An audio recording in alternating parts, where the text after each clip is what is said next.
I'm so glad that you all can make it out here on this last Saturday of January, which is the first Poetry Street in 2023.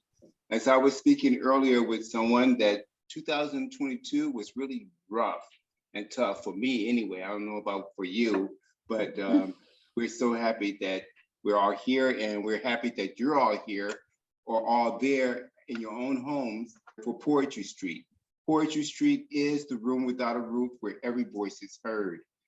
We acknowledge that we are guests here on this land, and our work at Poetry Street here in Long Island is situated on the ancestral and unceded lands of the Lenape, who are the original caretakers, also the Canarsie, the Shinnecock, Montauk, and the Reckonwalk, the Maasai, and the Haudenosaunee.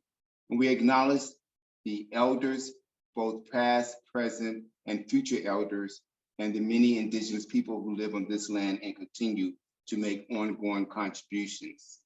I would like to bring to you my co-host, the wonderful, beautiful, and talented author of Sleepless Nights, as well as other books, ladies and gentlemen, Maggie Bloomfield. Come on, give it up for Maggie. Thank you. Thanks, Maggie. Yay, yay, yay. Thank you. Thank you, everybody. Welcome. Let me just tell you a little bit about Poetry Street. It's wonderful to see these faces, some new faces, some old faces. Wow, I couldn't be here in November, so it's been a while for me. I'm really happy to be back. I want to say hello to those who are here in person and also our wonderful followers on Zoom. Welcome. I want to tell you, first of all, I want to thank Pam Cook and the library for offering us this wonderful venue. We were upstairs for a while. Now we're down here in a brand new, beautiful room. It's really an honor and a privilege. And I want to thank Andrew, who helped us out, and everybody here at the library who's been, the library has been incredibly hospitable to us. So Poetry Street started, oh my goodness, now I think it's nearing 10 years ago as part of a Jumpstart project through East End Arts. It was started by Susan Dingle and Bubby Brown. Bubby Brown, I think some of you may know, he's like Riverhead's beloved poet, sort of the poet laureate of Riverhead. It was started to celebrate poetry, diversity, and inclusion, as Chip was saying. A bunch of us in tow, and through the hospitality of the Blue Duck Bakery, which is now sadly closed, we met every Sunday for about 6 years. Unfortunately, the Blue Duck closed. And for a while we were at Sunny's down the street, and then COVID hit, and you know the rest. We are very, very, very happy to be back in person and on Zoom. I'm going to tell you a little bit about the afternoon. First of all, I'm regretful to announce that Maya Dreamwalker, who was supposed to be one of the features today, is ill and could not make it. She was most apologetic, and we will certainly have her back as soon as we possibly can. We're going to hear from our two fabulous features, and then we are going to have an open mic. Now, when our poets read, we request, almost demand, that you make a lot of noise, a lot of applause, a lot of screaming, like it's basketball, okay? If you love the poet, really, really loud. If you don't love the poet, really, really loud. Because we want to encourage people to keep writing. We've seen a lot of people come back to Poetry Street after just coming to the open mic for a while, and they always get better, and they always find a voice, which is what poetry is all about, okay? So you're gonna read at the open mic, I hope. Those of you who are here in person, hopefully you signed up on the sign-up sheet, and the Zoomers will sign up on chat. I will go over the rules to the open mic after the features, because we do have some rather stringent rules about the open mic. In fact, I'll say them twice. One poem, please. Keep your share, your wonderful share, to 3 minutes, because we want to have time for everybody to share their work with us. And again, it's going to be all about that noise you make after the poem, okay? So if by any chance you go over 3 minutes, we do have a hook.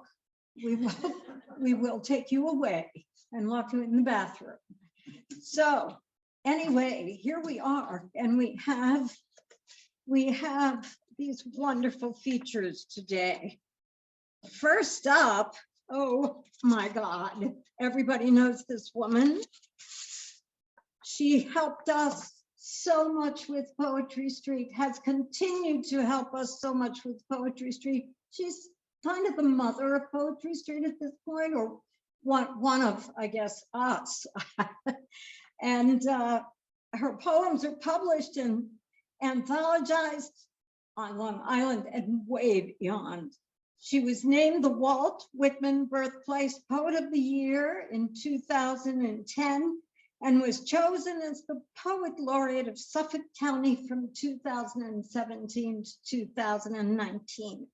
Finishing Line Press published her chapbook, Eclipse of Heaven, in 2009. And please help me welcome Gladys Henderson.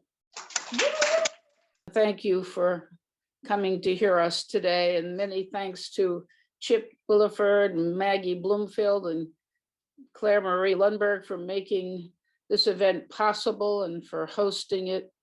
And many thanks also to Susan Dingle and Bubby Brown for their help and vision for Poetry Street. And also, of course, many thanks to all of you who joined us in person or via the internet. Welcome to the living room of, I guess, Poetry Street. It's great. It's really great to be here. So my first poem is about a boat ride I took to Monhegan Island, Maine, and it's 15 miles out to sea, and it's in a mailboat. That's how you can get to it. It's filled with poets, artists, and lobstermen. Boat ride to Monhegan Island, Maine. The ocean breaks green when it strikes, foams with angry white spit. A small trawler has stalled our arrival. The crewmen offload quickly as they can. The force of the sea makes it difficult. The bow bangs its sides against the dock as if it is an angry creature that wants to escape. Our captain circles the landing ramp, passing through whirlpools of waves that he has created. The hull pitches violently. Those standing lock their knees to avoid falling. We are like a shoal of fish swimming the harbor, circling in closed rank, changing direction with the force of the tide. We wait our turn to enter. I escape the fright of the roller coaster moments, turning my thoughts towards reminiscing. The bellbuoy buoy, as it plays its notes with the swells, the scent of cedars in the shore wind. The softness of your hand in mine as you help walk me up the hill. Fog as it moved off the ocean and flowed down the road, incensing the Vaughan house where we stay. Beach roses climbing the trellis, just as it was in the Wyeth painting. And the pantry with spices whose use-by dates were 20 years prior. and the lights all gas. When you lit them, they popped, flamed high until you tapered them down. And that nectarine pie, perhaps the last I would make on the island, so scrumptious, sweet with the fragrance of ripe fruit, butter, and cinnamon. Oh my, oh my, how delicious is the slack tide of waiting and the savor of its luscious inconvenience.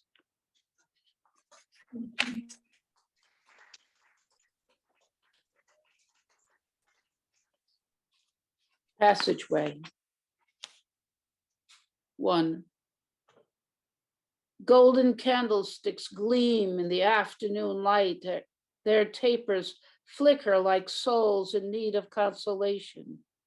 Prayers ascend heaven-bound in their ocean. Images of the dead pass through the soul's door, look into my eyes and enter. I am free to grieve again. 2. Aroma of blood, earth and death, transit of life's sea, riding within its waves, if I am brave enough to float in the between.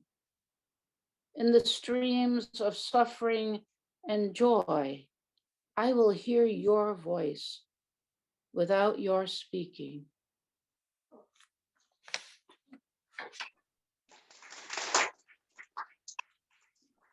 Have you ever been had a day and you really sort of said, wow, did that one count?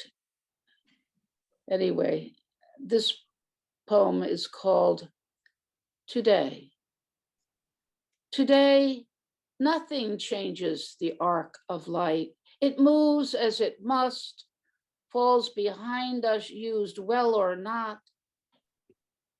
No time for the luxury of review. When the minute is finished, it cascades as ash, dissolves into the cosmic sea that accepts everything, for better or worse.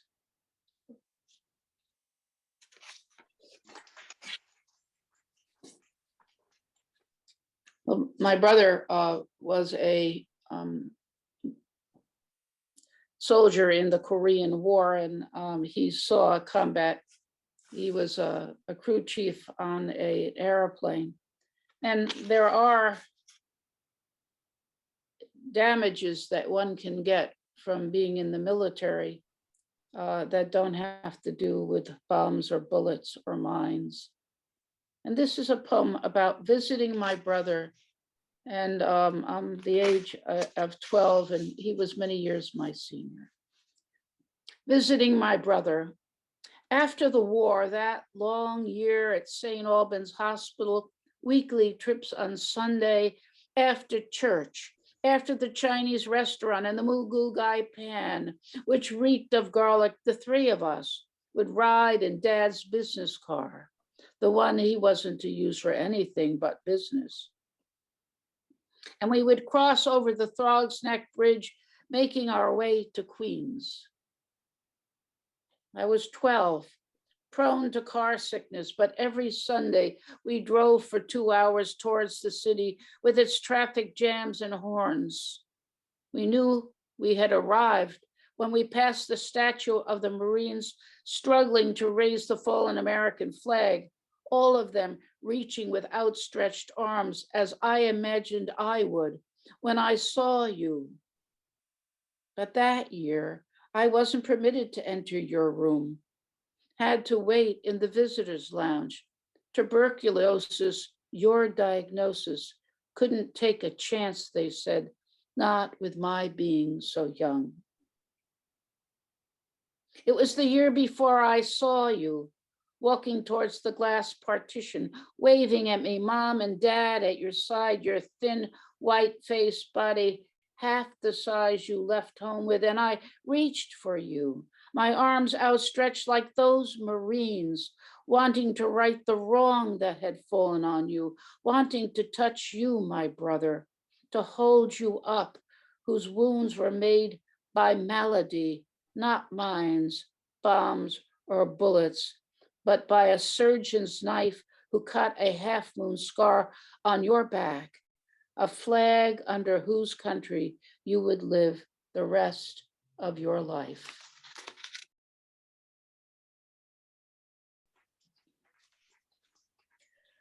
I was very influenced by National Geographic magazines when I was growing up. I love them and I still love them. And I have at least 15 or 20 copies that go back before the 1920 up to about 1953. And I love them. I don't have all of them. Anyway, this poem is about a photograph I saw in National Geographic and a postcard that I purchased in an antique shop in Virginia. On the way. This morning, an old postcard purchased at an antique shop fell from my drawer and landed face up. A sepia photograph with burned trees. Behind these, a charred brick building, its blown out windows enclosing the bleak darkness. And beyond that, nothing. Only flat, seared land. It was from a Lieutenant Burrell, Hiroshima, Japan. He wrote, I will be here a year.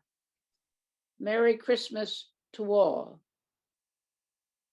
This morning, our president tweeted to the North Korean leader, will someone from his food-starved regime please inform him that I too have a nuclear button, but it is much bigger and more powerful and one than his, and my button works. And on my iPad, I read the CDC announced its plan to talk about what to do in case of a nuclear attack. Their message highlighted with a photograph of a mushroom cloud. Snowfall and bitter cold today under a shaker blue sky. Beneath that snow, on the sidewalks in town, sun heat on autumn's last leaves has scorched images onto the concrete, fragile leaf patterns, memorials to life once overflowing, like the silhouettes of men and women I once saw in National Geographic, stenciled onto the streets from the heat of the atomic bomb.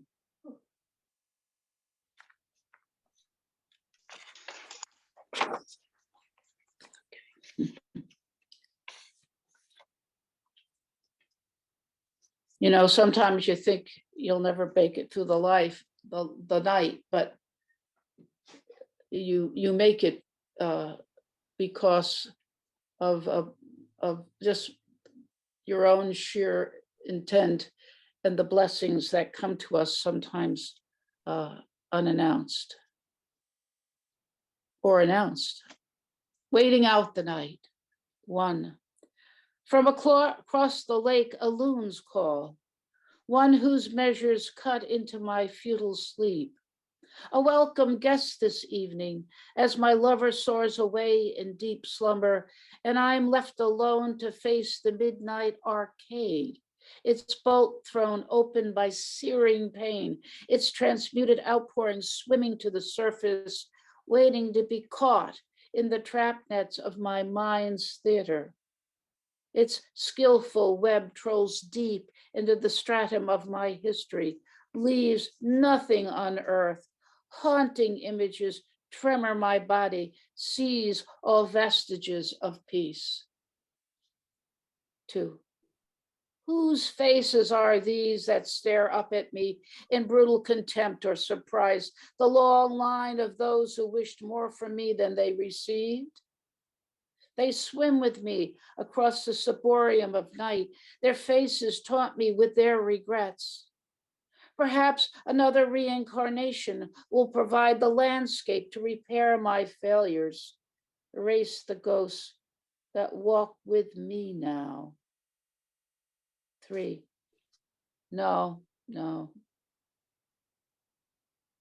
There's no one to awaken this evening.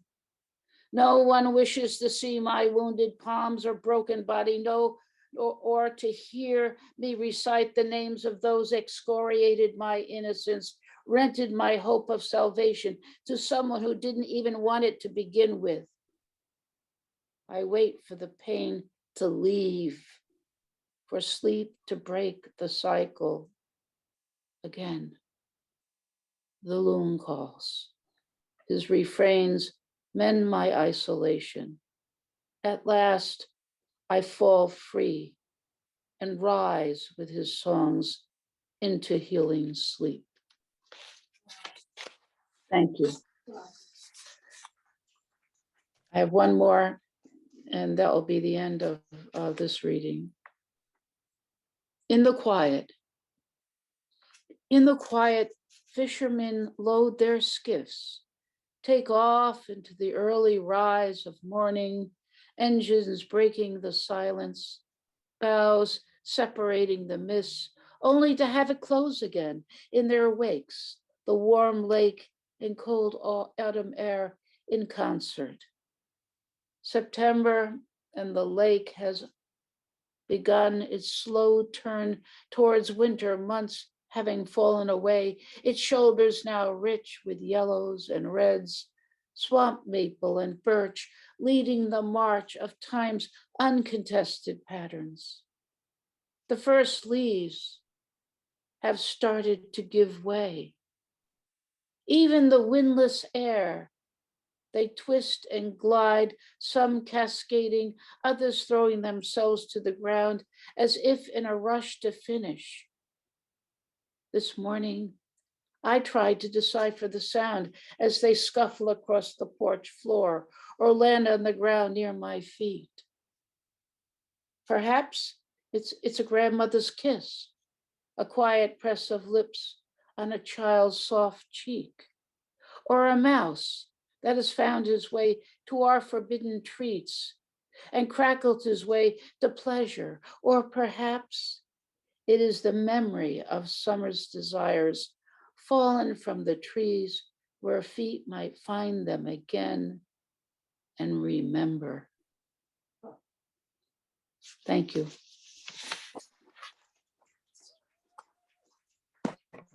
Thank you, Gladys.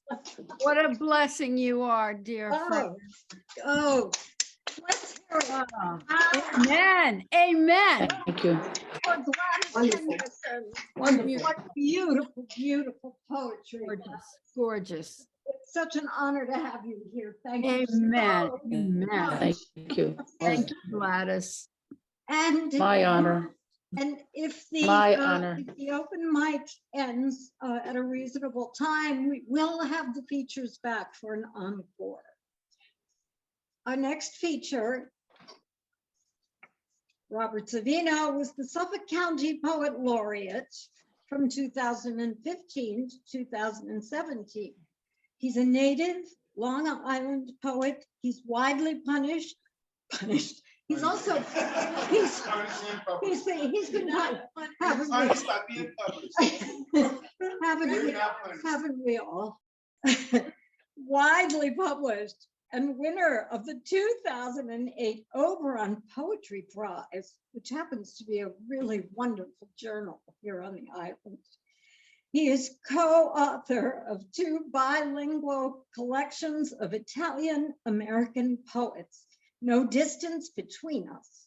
His books include Fireballs of an Illuminated Scarecrow, Inside a Turtle Shell, and I'm Not the Only One Here. Help me welcome Robert Savino.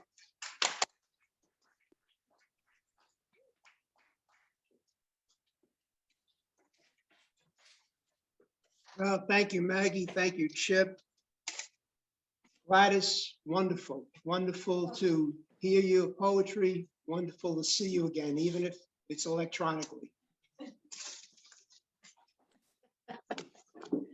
Thank you. Thank you, Rick. So good to see you. I'm going to start with a poem that's not mine. The but I enjoy doing this at readings, and the one I've selected today is Poetry by Pablo Neruda. Oh, it's a great poem. And it was at that age, poetry arrived in search of me. I don't know where it came from winter or a river.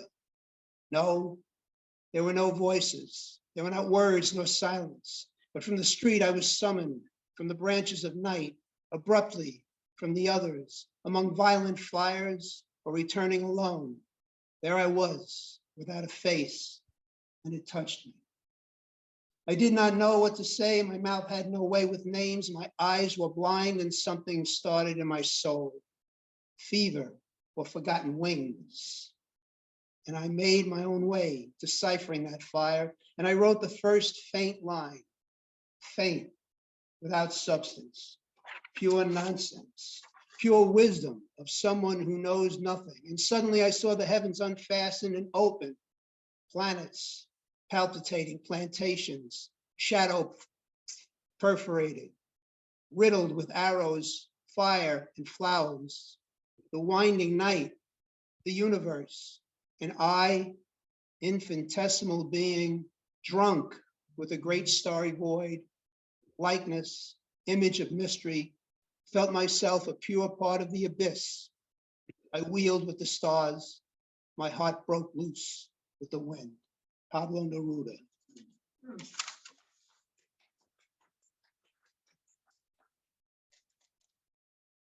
going to go through a little bit from each one of the books because I do feel that some old poetry should stay alive. It shouldn't be packed away in the attic or the closet. So I'm going to start with one from Five Walls of the Illuminated Scarecrow, which was my first chapbook. And this poem was an output of a workshop on dark poetry, similar to what Lorca used to write, but a lifetime experience. So this was the lifetime experience, a volunteer day. No longer could I brood to fool myself. This growth was not about to disappear. I dreaded this dark place and this doctor, or any doctor in a black open collared shirt with a gold hanging idol beneath his white lab coat. The needle emptied into numbness. The shiny scalpel blade reflected off the ceiling. The cut sounded like a dull knife on cardboard as he peeled back the skin of my head to excavate, like pitting an unripe peach, extracting the center of consciousness. Blood spurts were absorbed in gauze shrouds. There were unfamiliar faces and medical mumbo jumbo, uninterpretable common sense or nonsense. I glazed out through an asylum-like window, each frame of imagination a new wrinkle in destiny. I looked up into an upside-down lake, an ancient lake, schools of cumulus canoes, white water rafting, waiting to take me by surprise, bloodstained into the gulp of waves.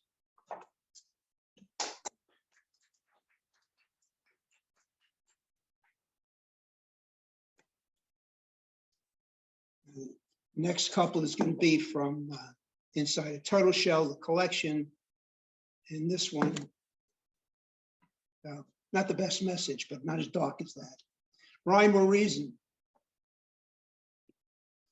The old woman overfilled her boot. Children on a loose gone awry. Mary's little lamb is trapped in the corner and Jack Horner is plucking out its eye. Jack and Jill are walking toward me with the eyes of Chucky, his bride. Why are you running amok, little fools, open armed to Father Time, weeping when the hills have often warned you? I awake, escape the midnight Promethean childhood tales and turn to the reality of the world evening news. Miles of land lying in the rubble of a Humpty Dumpty world. Miles of lives uprooted in dreams of Dorothy, the wizard barred from Oz. What is going on in this world? Has Mother Nature and Mother Goose gotten drunk from the elephant's trunk and reduced our life to a riddle? This can't be the end of rhyme or time. There's been no sign of the lion with wings of an eagle, four-headed leopard, or the final four horsemen. And outside my window, the cow lost a spoon in the dark, and a laughing dog took the bow from the cat, so it can't play the finale on the fiddle.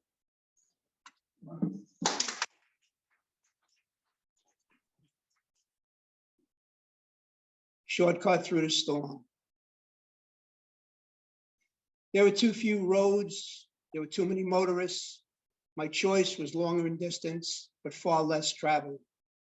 I took a shortcut through the storm, crawling over black iced asphalt, too close behind Boyd's black flower car in the dreary pitch of Ocean Parkway. Storm clouds shifting and changing pass over, so low, engulf my presence. I exit in an angel's breath, a winged spirit of the great South Bay, greeted by Moses at the foot of the bridge. Moments from home and the neon lights of strip mall shops that brighten the bus stop at the corner of Oak Neck Road. Minutes pass slowly within these hours. Sounds of snowplows wake me from sleep.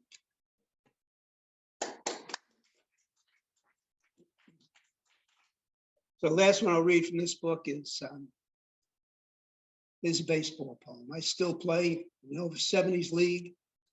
And this will tell you somewhat of how it all began. It's titled Jagged Edges. It's in memory of my father and of Mickey Mantle. I was born in the era of radio broadcasting. Mickey Mantle is baseball's first television star, an awesome image from both sides of the plate. Dad thought I can be the same. Much of my youth spent with his haunting image of expectation in father's boot camp. Hit the ball across the street, then we can eat. Hit it harder, farther. Hit the ball over the wall, now do it left-handed. I began sneaking peanut butter and jelly sandwiches while mom was outside hanging clothes minutes before the drill sergeant came home from work and put on his Yankee cap. Today, the morning mirror reflects those bits of gravel memories while I prepare for play. The left knee brace, the right ankle brace, snapping pieces of tape with my teeth, wondering how long a hero lasts.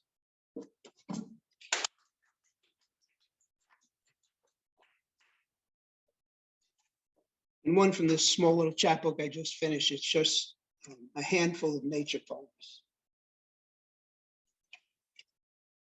Short nature poems. Night Owl.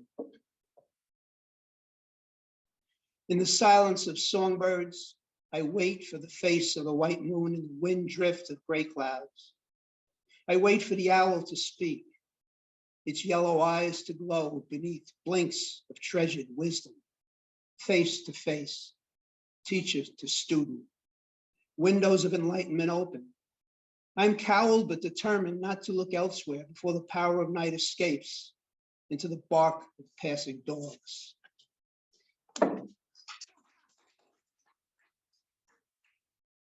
I do, as mentioned, have two collections, Italian American poets, and I will be working on a third to complete a trilogy, as did Dante. Not to exclude anybody by doing just Italian, including the Italian American poets, but I believe that every culture should hold on to their roots. And because with the roots dying, the trees gone, the memories are gone. And I felt that this was a good way of keeping it alive with poetry, and I think that all cultures should do the same. So I'm going to read one from each.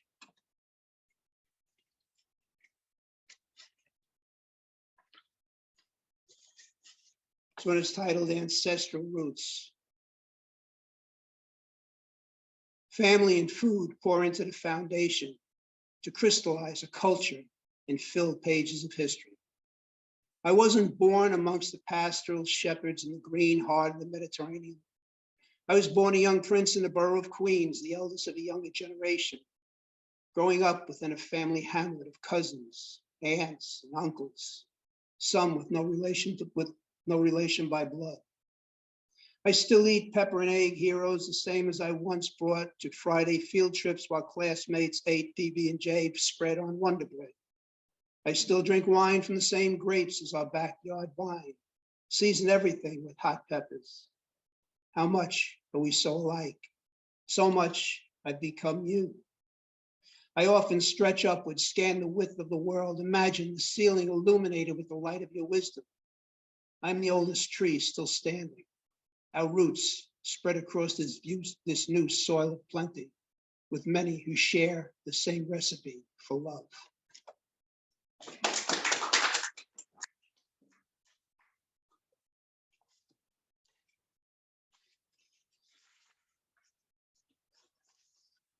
The next one certainly has a little bit more humor to it, and this was Sunday at the family's house. Meatballs and a Sunday mandolin. The children are outside playing. Young girls drawing chalk squares on the sidewalk. The boys engaged in stoop ball, hoping not to miss the nosing and bounce into the front door, setting off the adult alert. An army of women swinging wooden spoons. Game over. The hour arrives, the boys order inside for kitchen duty, and I get to grate the cheese. Careful not to shave calluses into the pecorino romano mix. Or get caught stealing a brown meatball before it's in the sauce. Then everybody sits down for the meal. Mange. The adults eat, drink, and laugh, sometimes speaking in a language foreign to me, while the kids are exiled to the kitchen table and warned to behave. After the feast and before the fruit, nuts, homemade dessert, espresso and anisette, milk and cookie for the kids, Il Padrone leads the elders in a musical interlude. 2 violins, a mandolin, a piano, and accordion, while a black sheep checks off sports scores on a palm-sized scrap of paper, and the kids are instructed to shout papa on cue. Oh, how I couldn't wait for the hour-long goodbyes. Though looking back, those days passed too fast. Some of us no longer here to share in the space yesterday's Sunday filled.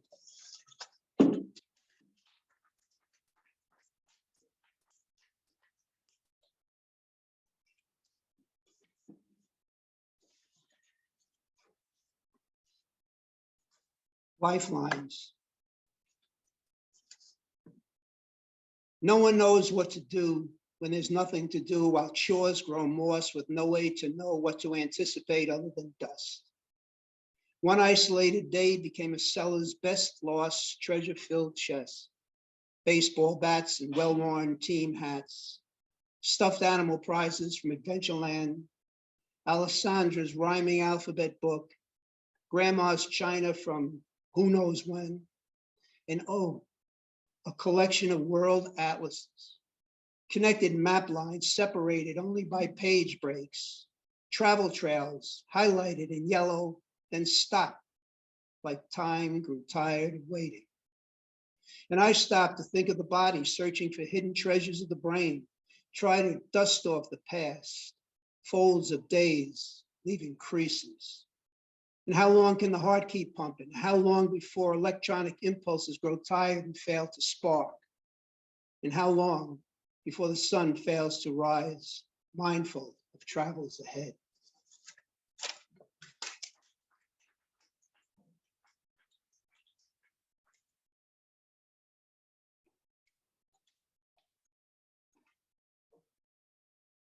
This next poem is the result of Gladys's program of mentoring the young. I had a young mentor, 11, 12 when he first started. He won the Walt Whitman first prize for his grade. He loved to play soccer. He's now playing soccer in high school and no longer writes poetry. This is titled Ball Points and Goal Zones, and it's for Christian. From the kick tip of the toe to the ball point of the writing stick and tap tap of the alphabet keys, streams of thought begin to flow. Not only in the blue of seas or the black of storm clouds, but in all colors of imagination, along with the roar of thunder outside margins of fair play. Each line driven by strategy, eyes focused in execution on the empty-bellied target. This story is not mine. I'm a Saturday morning listener. Observe the gaze of intensity, the transition to a notebook, and just listen to the words. The voice from a shadow between goalposts, calculated seconds after the final whistle blows. The same voice that resounds amidst rows of reflected assembly. I know that voice.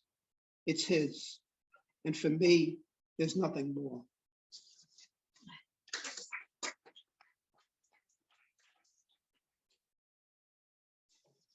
Flower fields. Oh, April, how I long for your return, for the crocus to sprout, await the sweet pea, for the daisy, ready to celebrate innocence, purity, for the future to remember the past long ago, warm, bone-chilled abnormalities and cleanse the invisible danger that lurks outside. Inside, nothing but a merry-go-round news scroll forecasts nothing more than uncertainty. I peek through the keyhole of hope in search of your sweet scented breath, peaceful breeze. I long for the arrival of fresh bloom. I long to listen to sounds of laughter, children frolicking in the foul flower fields, born to a simpler playground of synonymy.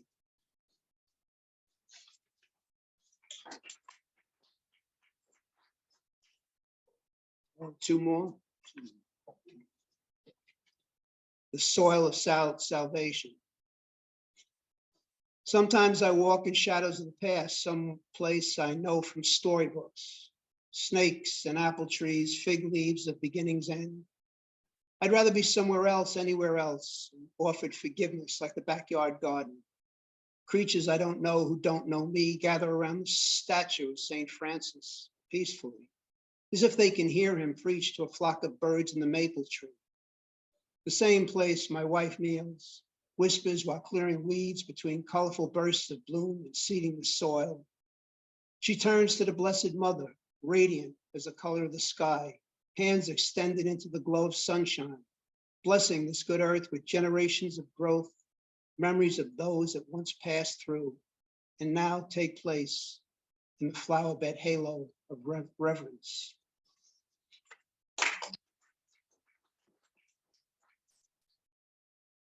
Now I'll close with a poem for all veterans, but specifically from those who came back from the Vietnam era and were forgotten. Who knows hunger? He sits on a side panel of a Westinghouse box. Tattered blankets cover his torn army jacket, the kind that fills racks in a surplus store. Each tipless gloved hand holds a flimsy coffee cup, one with 4 green grapes browning at the stem, the other barely jingling, nearly empty of change, chilled by the constant draft from city foot traffic. Another beggar, I thought, shameless, hopeless, in sidewalk assemblage of offensive stench, until I turned to buy a hot, salted pretzel and trip on the toe of his well-worn boots. These were clearly Army issue, Vietnam campaign. I begin to remember more than I can tell. I was younger then, bitter but not cold. I had something then, but nothing to give. We make eye contact. He opens his mouth wide as he could, and smiles a toothless smile. He might have saved lives in that senseless war, returned only to be rejected by those he protected. This street corner hobo could be a hero. I begin to feel the chill. Platoons of passers-by racing to catch the heated homebound express, shuffle to avoid him without leaving a nickel's worth of hope for a single scrap of comfort. Thank you.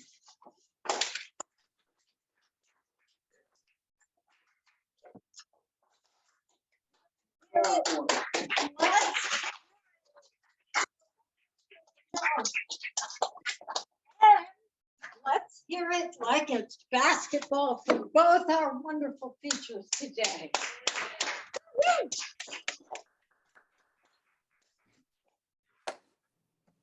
Oh my goodness.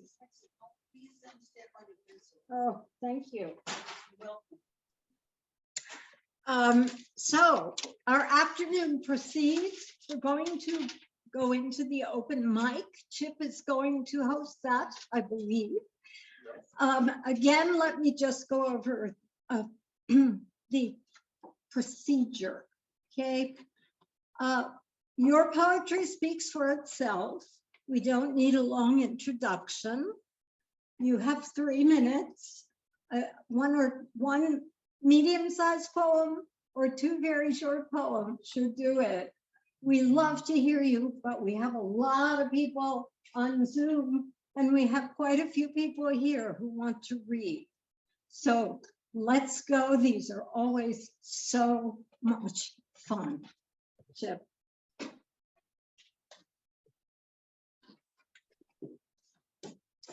All right, open mic time. My time. What was it? Pop. Papa. I love that. Yeah, that was pretty cool. And Gladys, thank you so much. Your storytelling is astonishing. I love you. I love when you tell stories. Okay, first on the open mic, we're gonna go on Zoom and we're gonna ask her to please start us out. Okay, I think I've unmuted now. Okay. I have 2 short ones, short. They're topical. Thoughts of one damaged, deranged, and enraged, written December 1994. This winter's ripe clouds open, wind bellows. Not knowing where or why I drive, I'm running reds and stopping at yellows. Too few green things are now alive. The night's grown greater than the day. Street lights shine brighter than the sun. Where am I headed? Why? A highway's roar invites me like a shore's high waves. Now, jam! I'm splashing, smashing radio knobs. Each song playing that I like's near done. My blinking green dash lights fade, die. I reach to find an answer. Where's my gun? 2. Brown and black skin, red blood. Written April 4, 1971. From brown and black skin, red blood is being spilled in too many places. It's oozing out like the tears from broken promises and the sweat from dreams becoming nightmares. It's flowing onto inner city sidewalks and down police precinct porch steps. It's following a deferred dream and too often finding only dirt and death. Thank you.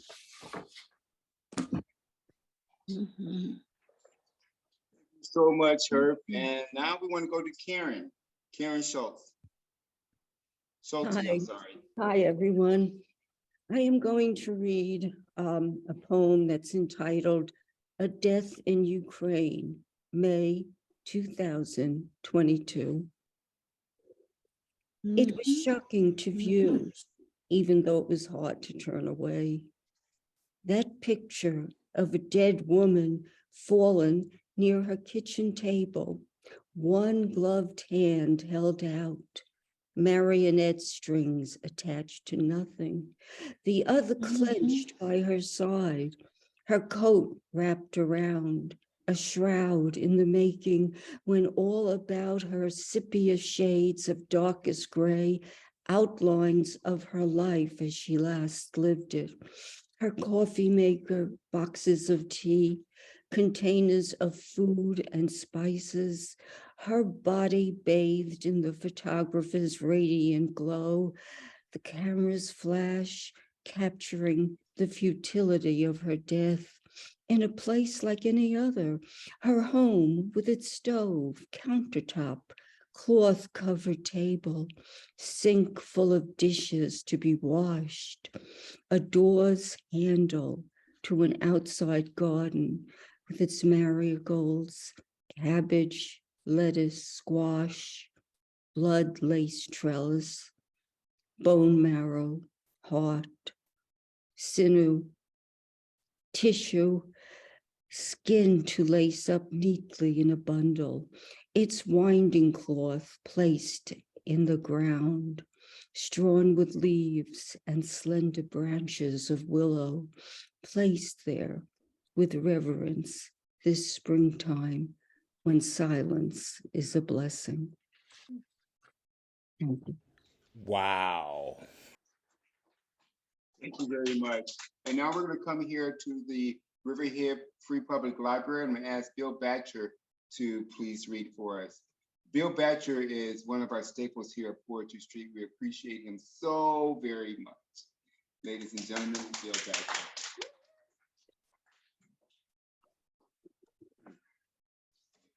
Thank you, Chip. Valentine's Day is coming, so I brought some love poems. I'm going to read one. Can I can't love you? No. You are my breath, my pulse, my perspiration, my tears, my brain waves, the quivering in my loins. Can I can't love you? No. You are my waking thought, my sleeping dream, the robe in which I wrap my fantasies. Can I can't love you? No. You fill my mind with the sound of your voice, the image of your eyes, the taste of your lips, the touch of your fingers, the smell of your naked flesh. Can I can't love you? No. You control what I do, where I go, what I think, who I am. Can I can't love you? No. You are my memory, my daily existence, and you will be my death. Beautiful. Thank you.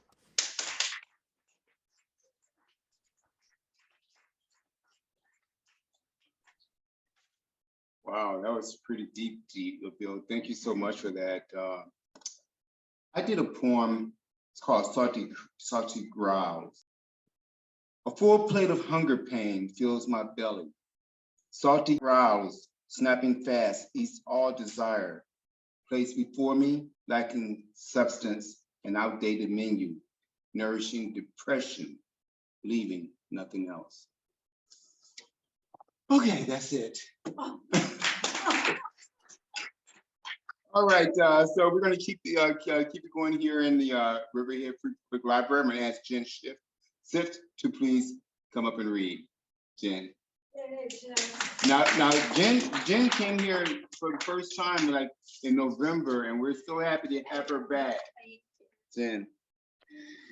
Yes, I'm still new at this.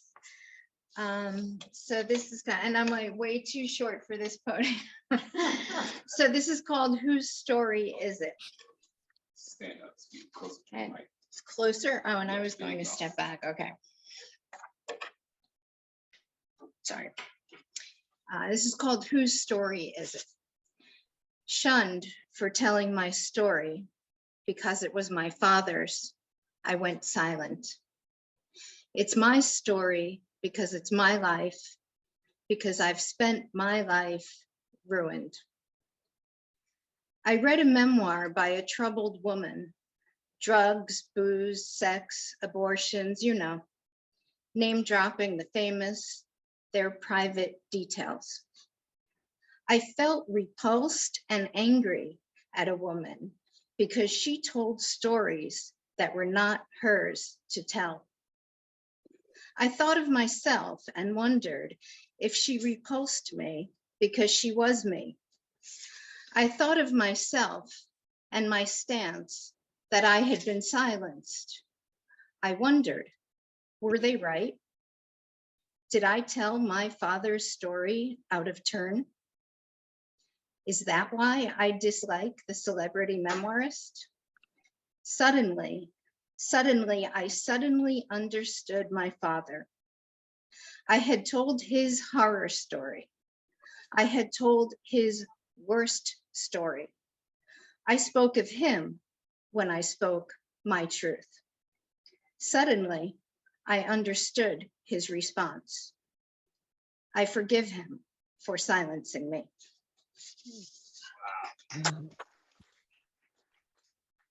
I wrote that yesterday. I have a follow-up. It's a haiku, super short. I called my father, full of love and forgiveness, remembered he's cruel.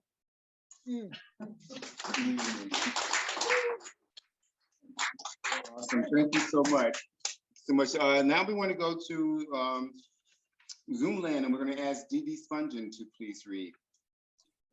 Thank you. Dee Dee. Thank you, Chip. Can you hear me? Yes. Okay. This is called Still January. And on a day such as this, it doesn't quite make it right, but still January. A sweet piece of moon hang glides in black sky.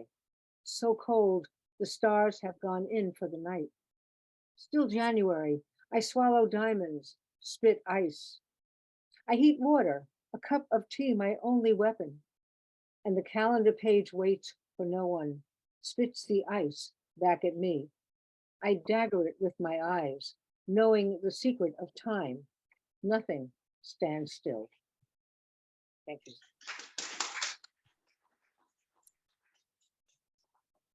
Awesome. Thank you so much. And we're going to come back here and we're going to ask Bob to please read.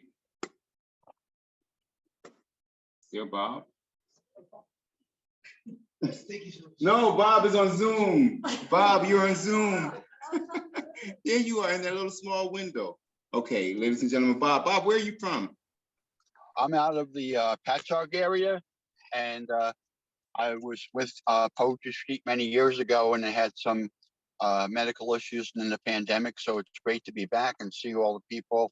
I love Gladys. I love Robert. I didn't get to hear everybody because I'm driving for errands, but everybody's always so good. Awesome. Well, we're looking forward to hearing you.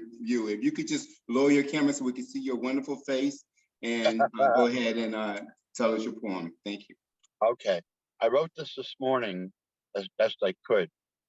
A wish for the Tyrees. I'm going to start these words about me, but in the end, I want it to be about all the Tyrees. I have to go back 60 years to try to make things clear.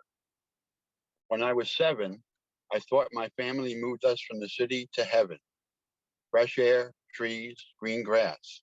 What more could you ask? Well, it was just about the only town equally mixed with white, black, and brown. It was pretty serene. Not many people were mean, but the world wouldn't let us be. Sorry. Such mixing just wasn't supposed to be. Forces came into town and brought our community down. School became a mess, as now there was racial unrest. For all of us kids, it was a tough test, and some did better than the rest. Violence came for me one day in junior high, and it almost blew me sky high. About 10 kids chased me through the hall. I managed to get safely to my next classroom's walls. I could hear them outside the door, waiting to punch me some more. Word went around, some kid was going down. But thank God, a friend learned the news, and he wouldn't stand for the abuse. His name was Kevin, and that day he took his cue from heaven. He cut out of class and zipped down in a flash to the group, ready to romp, looking to give me one hell of a stomp. He told them to cease and created peace. To Tyree and all the others, I wish you had had such a good brother. Thank you, Kevin. Wow. Beautiful. Thank you very much. Thank you very much. Oh, that was very nice. We want to come back here to the Riverhead Free Public Library. We're going to ask Janet O'Hara to please read for us.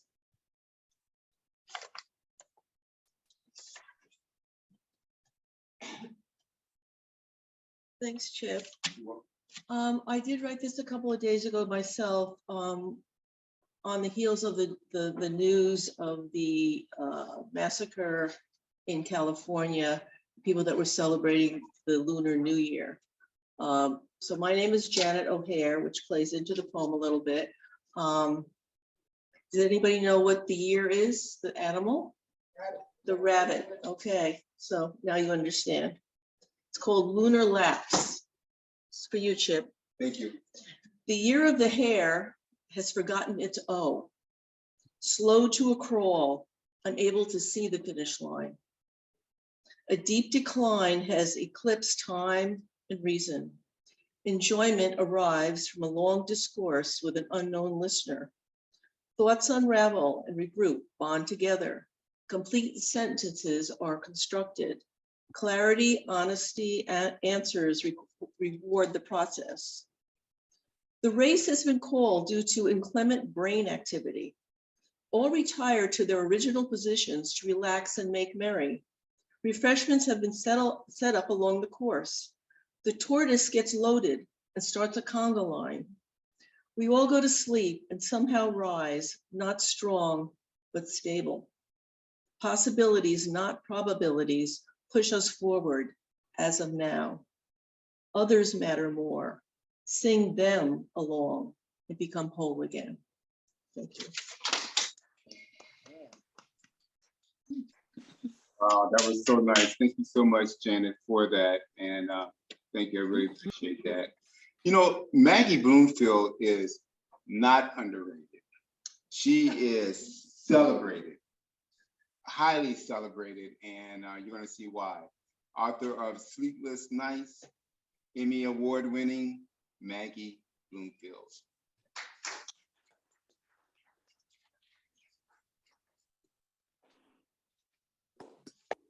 Thanks, Chip.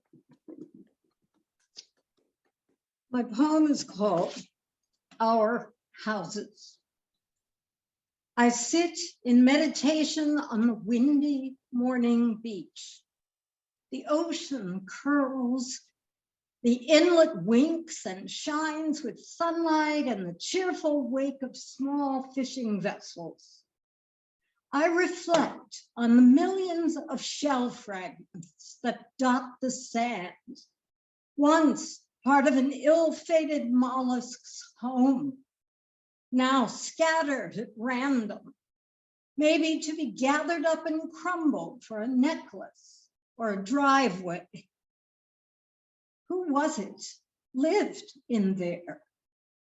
It must have hurt to have your home dashed on rocks by storms or seagulls or children. I like to think the clams and conch have souls. We know octopus do. That after the crash, their energy disperses, seeks out another incipient life form to enter, start again. Try to get it right this time.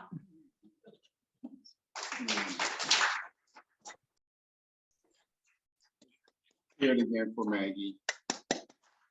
Okay, so if you're here in this room and you wish to read, you can raise your hand and I'll call you out.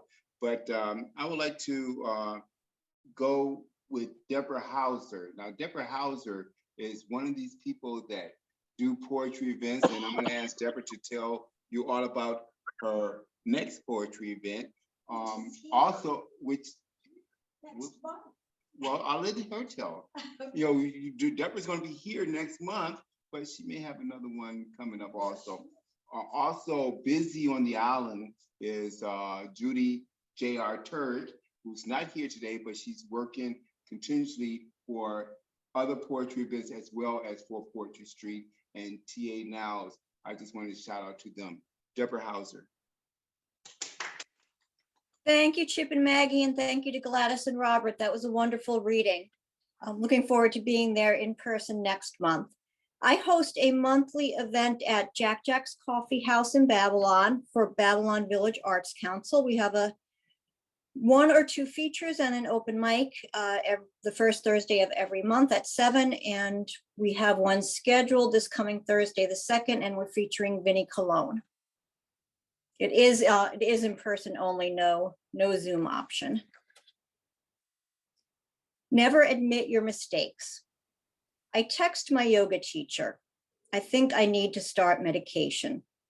I meant meditation, but maybe my subconscious knows best. Once I wrote a whole poem about the angel of penetration.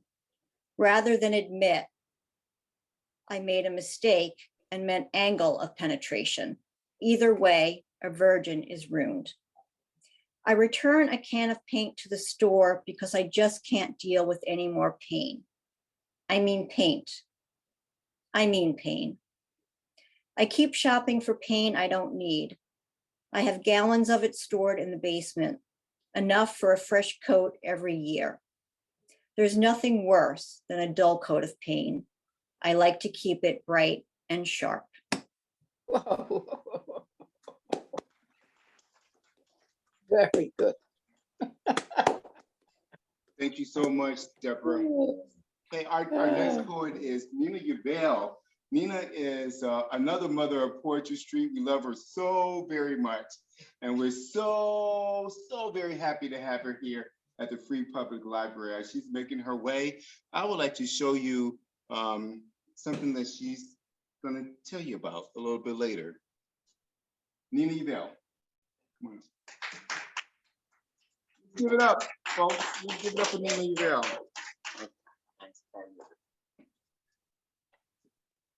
Okay. This is called Eve. It's I guess it's a reconstruction poem. This carving of Eve emerged like David. He from an abandoned marble slab, and she from a twisted root that lay broken on the ground. With clear intent, I peeled the bark and found her shapely waist, the bulbs of knees, a single breast, one arm spiraled, its hand a serpent's mouth. The other large and like a wing lay welded to her back. She was burdened by this weight. I wetted down the knife and shaped her gently so as not to break her crucial parts. I took her shoulder in my hands and fashioned swans, cut elephants and apes into her graceful, long, eccentric limbs, and on her slender neck I placed a silver ring.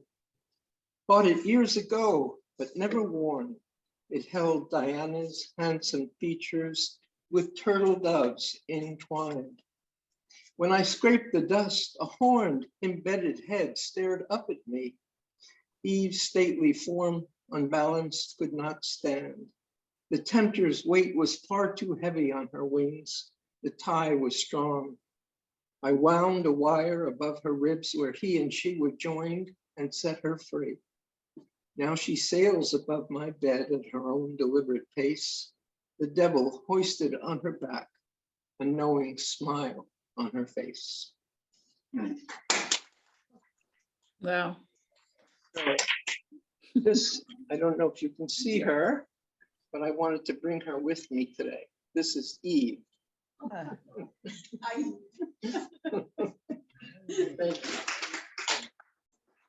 Thank you so much, Nina. We really appreciate you. Jenny Lane is here at the Riverhead Free Library, and we want to ask her to come and read her poetry. And this, I believe, is your first. Come on. This, I believe, is your first time here, and we're so happy that you're here. And thank you so much. Thank you. Yeah. Welcome. So, I've written short stories for years, but not poems. And one of my friends called yesterday and told me about this event today. And he said, I'm sure you could throw something together. So I said, okay, sign us up. I'm here. He didn't show up, but I did throw something together. Okay. I wrote this yesterday, and it's true. Yesterday, I turned 77. 77? Good Lord. When I turned 47, I think I wrote 47, halfway to heaven. So what now? 77, almost to heaven? One hopes. Oh.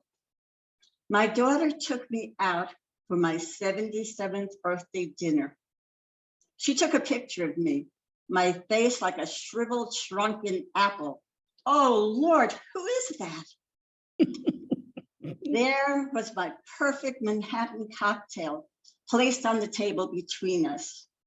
In the photo, it looks huge, as though I could do the backstroke across it. Next year might be better. 78 and feeling great, perhaps. Thank you. Thank you so much. We're so fortunate to be alive and here. Poetry Street, the Room Without a Roof, have been alive for 9 years. We're going on 10 soon, either this year or next year. But we're going to ask Susan for clarification on that, who is actually here on Zoom. And here in the Riverhead Free Public Library is our other founder, Robert A. Bubby Brown, who will not be doing a poem today, which I'm so sad about. But Susan Dingo is there in Zoom land, and God knows where, looking at the beautiful mountain. Where are you in Washington? Yes, I am in southern Washington, and over my shoulder out yonder is Mount Hood, but of course it's in fog today. Well, I'm in Riverhead Free Public Library, and it's beautiful there too. I know. Okay, Susan Dingle, ladies and gentlemen. I want to read thank you so much, Chip. This has been beautiful. Thank you to Gladys and Robert. And I wanted to read a poem today by Amiri Baraka, who I first got to know as Leroy Jones. And this is a preface to a 20-volume suicide note. It's for Kelly Jones, born 16 May 1959. Lately, I've become accustomed to the way the ground opens up and envelops me each time I go out to walk the dog, or the broad edge silly music the wind makes when I run for a bus. Things have come to that. And now each night I count the stars, and each night I get the same number. And when they will not come to be counted, I count the holes they leave. Nobody sings anymore. And then last night, I tiptoed up to my daughter's room and heard her talking to someone. And when I opened the door, there was no one there, only she on her knees, peeking into her own clasped hands. I will have a poem next time about Leroy Jones, but I just wanted to remember him. A wonderful teacher. Thank you, Leroy Jones, Imari Baraka.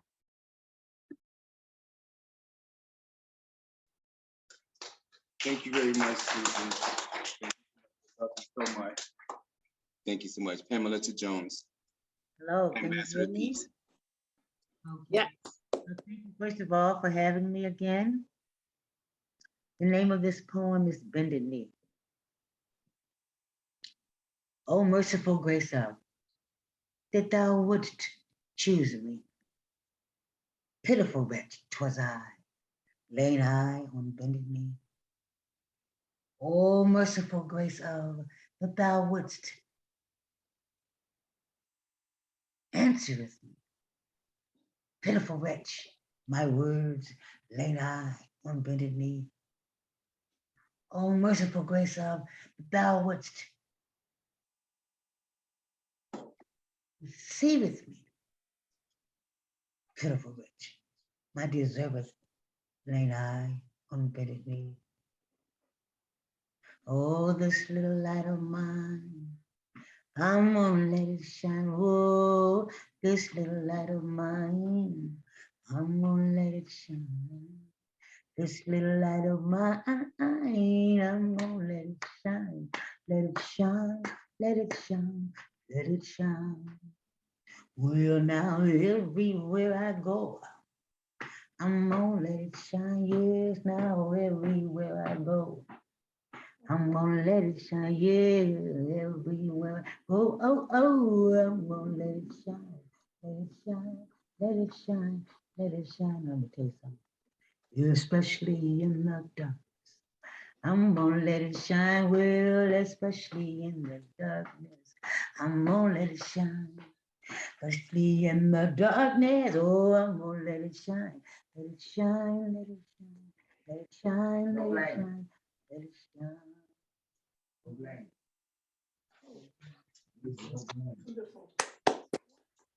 Wonderful. Amen and amen. Thank you so much, Ambassador Peace, for letting your light shine. Okay, so before we bring our preachers back, I would like to read something I wrote last night. Just kidding. You know, all you people, you know, like you just wrote something last night on your way here, and you come here and you read it, and it's incredible like that. I mean, gosh, you guys have talent. Thank you so much. You know, Robert was talking about culture and the importance of keeping culture alive, wherever your culture is. And I would like to read a little poem about my culture. You know, people call men uncles and women aunties as a term of endearment or as respect. Uncle's last rites. Unexpectedly, there he was back bent, a good man broken down. Every day, waking, instinctively strapping on weights of silence, full bag of tears, bundle in loads of secret. He carried it all wherever he went. Wet with his own sweat, in a puddle, there he stood, still back bent. After seeing his dire reflection, Uncle called out for the priest to be sent. Walking by, a good Samaritan heard his call without a thought, dropping it all. He ran as fast as he could, taking a shortcut over the tracks as added trouble mounted his back deep into the other hood, cautiously watching out to the left and to the right in the middle of the coldest night. There alone he stood, wet with sweat, out of breath, heart pounded, back all bent, completely exhausted, legs sore, arriving where sent, then collapsing at the sanctuary's door. No moon or stars were in sight, but a good man did receive last rites. Thank you. Now, ladies and gentlemen, if I could, I'd like to bring back Maggie Bloomfield to bring back our speakers, our features. Maggie Bloomfield. Okay, what a wonderful afternoon. Let's hear it for everybody. One more time, loudly. I am very happy to bring back our features. Before we bring them back, because I think they are a wonderful way to end this afternoon, but let me tell you about next month when we will be meeting here again, God willing, and our wonderful features will be Deborah Hauser, a wonderful local poet, Matt Forrest, and a beautiful, beautiful Puerto Rican poet named Ana Portnoy, who will be on Zoom. I hope that all of you will come back, and I hope the new people come back. Please come back. We love to see new faces. We also love to see old faces. And we're very happy to bring these two faces back again for an encore. Gladys, take it away.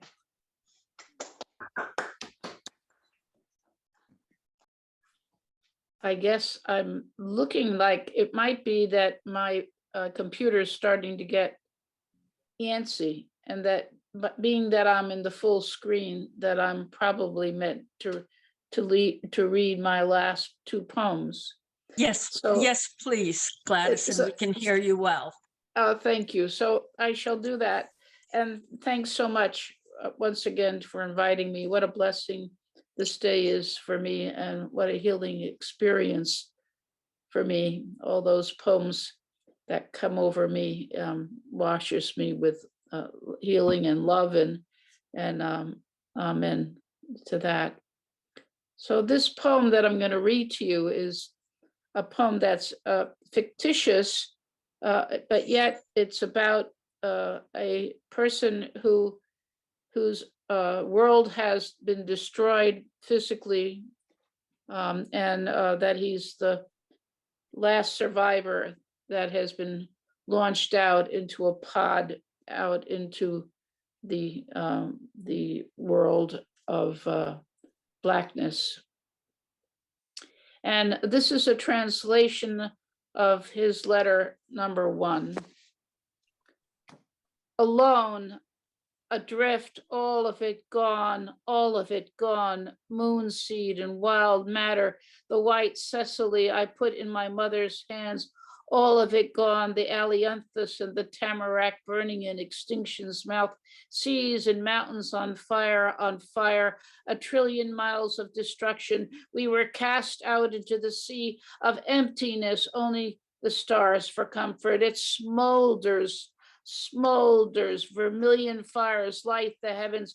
We went into flame. The Gunnar, the Cabezon, the Moharas were swimming in a boiling sea. How it shook when it struck. Bones went from our bodies, rattled away from its meat. Alone, adrift, alone, alone. They played with death. We did not speak. We knew the way, but the road was washed with blood. We gathered our dreams beneath our beds, hid from the hands that live in darkness. There was a prayer that we could not speak, a hymn we could not sing. Alone, adrift, and what is left of me are these writings, and my corpse for your discovery. Thank you so much, Gladys. Gladys. Ah, yes. Another one great. Where'd that go? That's the end, right? Encore. No, one more. No. One more. Please, I'm sorry, my fault. One more. Gladys, I'm so sorry for interrupting you. Oh, that's okay. Gone missing, brindle and lean, a mutt in every way, the third dog of our family of dogs, offspring of a cocker spaniel and collie mix. We called him Brown because that was mostly the color of his fur. Though Cinnamon would have been much more like it, but Brown was the proper name for a male. Cinnamon was far too ladylike. He would curl up on Grandma Schmidt's chair, ears perked, waiting for me to come home through the door. I loved to play with him. We'd carry on for hours, me throwing the ball as far as I could, and he running, returning it over and over again. Later, we would sit together, his chin resting on my shoulder, and he would stare at me and smile. Yes, I said smile. Always a whoop. Not far away should a stranger come to our door. Not any small flute like woof, but the deep baritone bark of a wild wolf, a long tuba note, part growl, part howl. He was a good dog and he didn't eat much. At least that's what I told Mom. She didn't like him, never knew why. Wasn't a handsome dog, sort of homely. The day he went missing, she didn't even call his name. He's gone for good, I thought.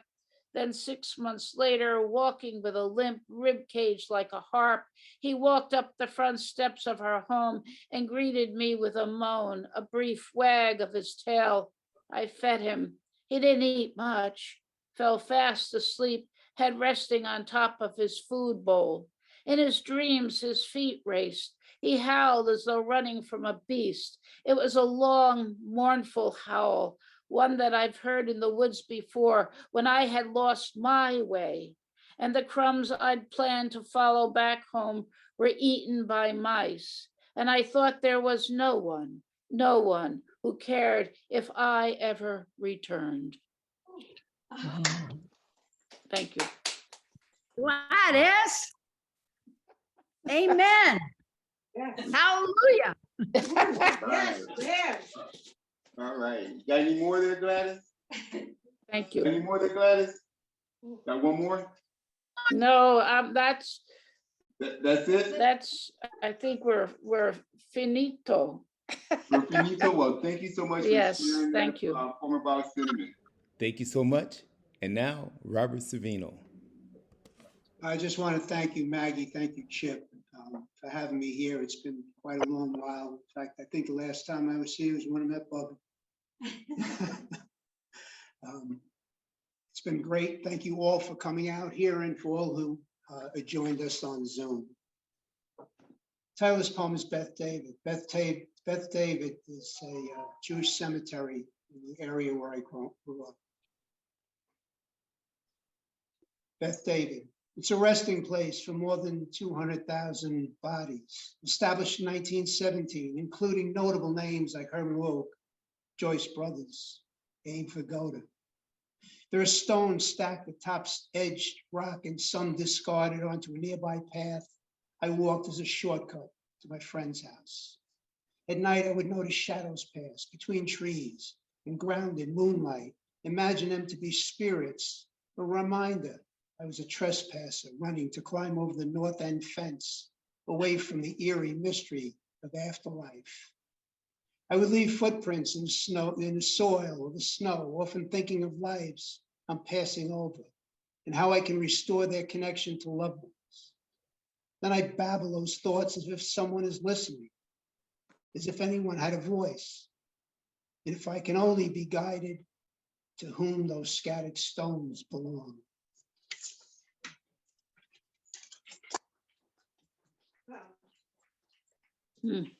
Wow. Ravages of time. Hard winters tore the gate from the fence, and over time tore the fence from the earth. That's when the flowers became free to invite me to color grounds of hope, to walk a slow pace on man-made trails with a turtle amidst a chorus of songbirds and Morse code messages from a woodpecker.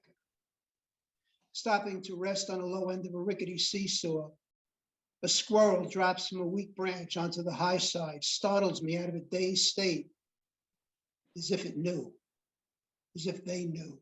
I was searching for something, or something was searching for me. I ran alongside the lake in the same direction as its ripples, so fast I was barely visible until land vanished.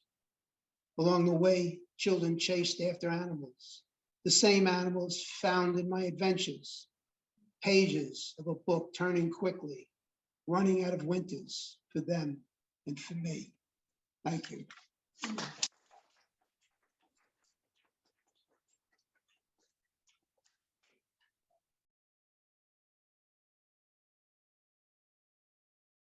Thank you all so much. Let's hear it one more time for a glorious afternoon of poetry. The wonderful Robert Savino and the glorious Gladys Henderson, and all of you who live. Thank you, Riverhead Library, and everyone who helps us every month to keep this wonderful venue going. See you next month.